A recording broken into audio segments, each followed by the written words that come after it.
Hey folks, Steve here. How you doing? Today it's about getting new tools in to assist me in building the Smart Bench, the Ron Paul version, and also the Total Station. And then maybe after that, even possibly one more bench build, plus the carts and accessories and all of this kind of stuff. I've already started. When I started this build last weekend, that I found it would be nice to have some tools that I actually do not own at the moment and get those in to actually better assist me in building these benches. Are these tools mandatory, necessary? Absolutely not. Are they want-to-haves, nice to have? Yes, they are. And so I spent a little bit more money than I should have. But the fact of the matter is that I went ahead and spent it. My business bought them, so we'll work that through the accountant. And let me show you what I actually got in, and I'll tell you why I got it in. So here we go. Prior to the bench build, I knew that I wanted to get one tool in, and that is right here. I already had the track. This is a DeWalt 46-inch track for the track saw, but this right here, GRS 16PED, Papa Echo Delta, PED. This is for the DeWalt track. This is a DeWalt track, and this is the guide rail, the TSO Guide Rail that actually fits the DeWalt track. The idea is, cutting anything, you can take this, you can butt it against the edge, and then this gives you, because it automatically indexes itself and aligns, this gives you exactly a right angle to this surface, to that surface, exactly 90 degrees, and so you get a perfect cut using this particular tool. I found this through a Ron Paul video when he was showcasing his, and I believe in that video he might have mentioned that they had them also for DeWalt, or at least it led me to the TSO website, and I found that they actually would work on DeWalt, and I might have actually seen a few other videos as well, or researched it on YouTube to see if I was looking for the right product and if that product existed. I had this before the build, and this has been instrumental in just knowing that you have a reliable 90-degree cut from this edge here. Cool. Cost $150 on the TSO website. I think I got this through Ron Paul's store. He's an affiliate, and hopefully they shared a little bit with him because they didn't charge me any extra. They're both identical. They are DeWalt routers. I think they're 2.5 or 2.25 horsepower routers. They are both corded, and I have a cordless router as well. Well, at one point I bought a kit, and in this kit came the plunge base. So here is a plunge base. The fixed base for this router just sits inside. This router has the fixed base on it, but I do not have a plunge base. And when I found that I was actually using routers quite a bit, especially with this bench build, as I am routing all of the parts out through templates and patterns, that the plunge base is instrumental in making sure that you don't goof up your patterns. And the fact is that this is a little bit harder to use without a plunge base. I can use it, I did use it, however, I do not have a plunge base. So, and I have a new plunge base for this router right here. So I will be able to have two plunge bases ready to go. I have a plunge base already for my cordless router, so I am good to go with the 3 routers I have. I'm now fully outfitted. And the plunge base, honestly, can function as a fixed base. So it does both, whereas the fixed base is only that. So, really happy to have this in. Cost, I believe $130 or so on Amazon. Here's my cordless router. Certainly DeWalt. All of my cordless stuff is DeWalt, except I do have one red tool now that's cordless. We'll talk about that one later. So with this, I use this almost exclusively for roundovers. So right now what I have on here is I think it's a 1/8 or a 1/4 roundover bit, probably more like 1/8. And that's what lives on here, and most of the time when I'm doing woodworking, I'm rounding things off, and that's the bit that I use. However, I have noticed that a lot of woodworkers these days, including Ron Paul, are using chamfer bits. And a chamfer bit specifically on these dog holes on the new bench, instead of being just rounded over, they want to be chamfered. Because many of the dogs that you can buy from, say, TSO, that have a particular function and will be very useful with the Ron Paul bench system that he has created, is that I need them chamfered to work with those dogs. And I do not have actually in my router bit collection a chamfer bit. I don't have a ton of router bits because I don't do a lot of router work on, as a rule. I'm getting more into that, however. So I didn't have any chamfer bits. I went ahead and I bought a set of chamfer bits. The difference in the 3 bits that I bought, they are all 1/4 inch shank. They have the pattern guide here. So the difference in these 3 bits has to do with the angle of the chamfer. I believe this one is 45, this one may be 30, this one may be 15. It's very steep. The one I know that I need for the most part is the 45. I'll be using the 45 exclusively.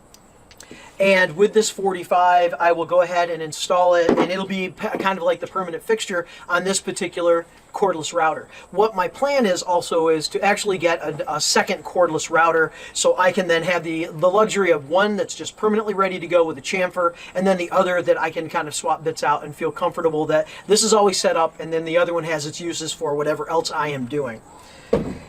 I got a kit of 3 just because why not have a couple of options for chamfering with these 2 bits.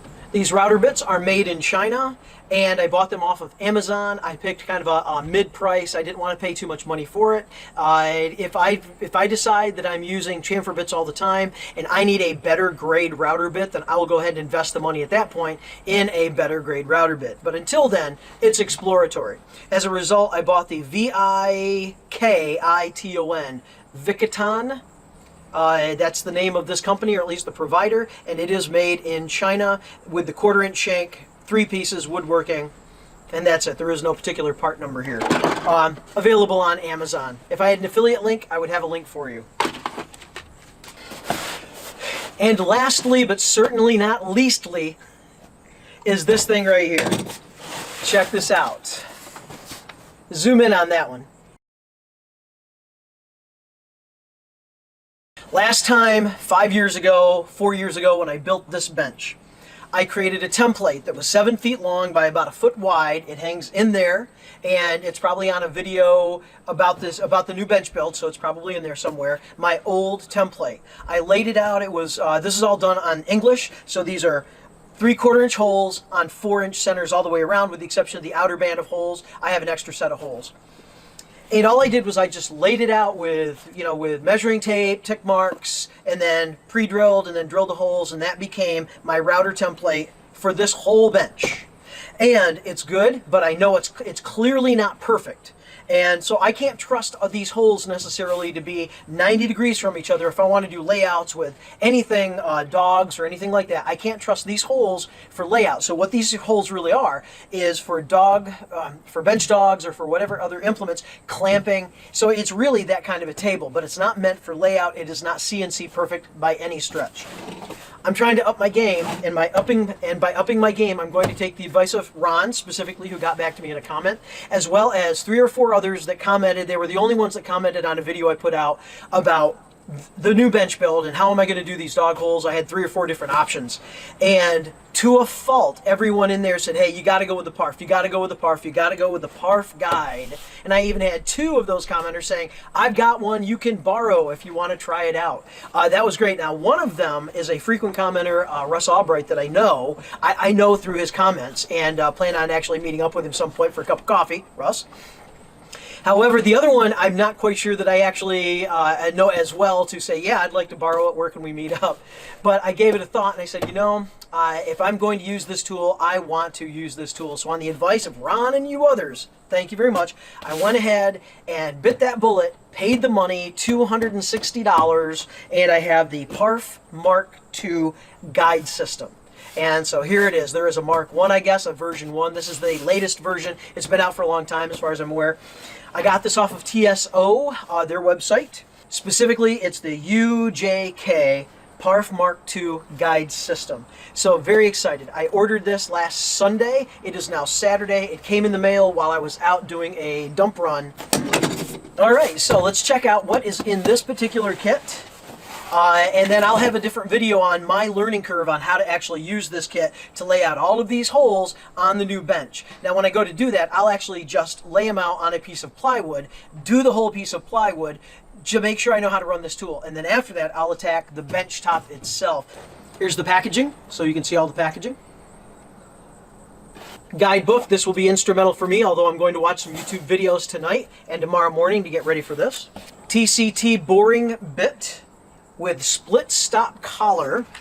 In this box, I should have the Bearing Guide 3mm drill guides spigot. I should also have the Bearing Guide 3mm drill guide long spigot. I should have the Parf locator dogs. And I may also have the 3mm guide pins all in this box. So it's kind of the accessories that make all of this work. This is the 20mm guide block. This here on the extreme right in the box is the UJK Parf dust port. So that's what that is. So underneath all of that is 2 of these Parf sticks. They are 1 meter long. They have a metric ruler set of graduations, and they have a series of 6mm holes. And this is going to assist in the Pythagorean theorem layout to make sure that everything is at right angles to each other and that everything is on center, aligned with each other. So all of these parts together make that magic happen. I'm excited to have this particular tool. I am excited tomorrow for the learning curve. I should be able to get the bench to a point to where it's time to drill the dog holes, and for that I will test this on a separate sheet of plywood, just lay some things out and make sure it's going to work before I actually then use this in actual practice for the bench top itself. And could I just cut a new bench top out if I goof it up? Yes, I can. However, I'm using that ultralight plywood, and my only source currently, I bought it in Salt Lake City, and that's 2,100 miles in that direction. And so to get new plywood in is problematic, so I don't want to goof up the plywood that I have on a learning curve. So I'll learn on scrap, and then I will bring it over and I'll make the magic happen on the actual application. All right, there you go, folks. Thank you very much for sticking with me, folks. You all have a great day because you deserve it. If you would like and subscribe, I appreciate it. It's a great way to say thanks and to support the channel. Thank you very much for that. I hope to see you on the next video, and if you ring that bell, you might get notified when I actually do drop another video. Y'all take care. Have a great one. Bye.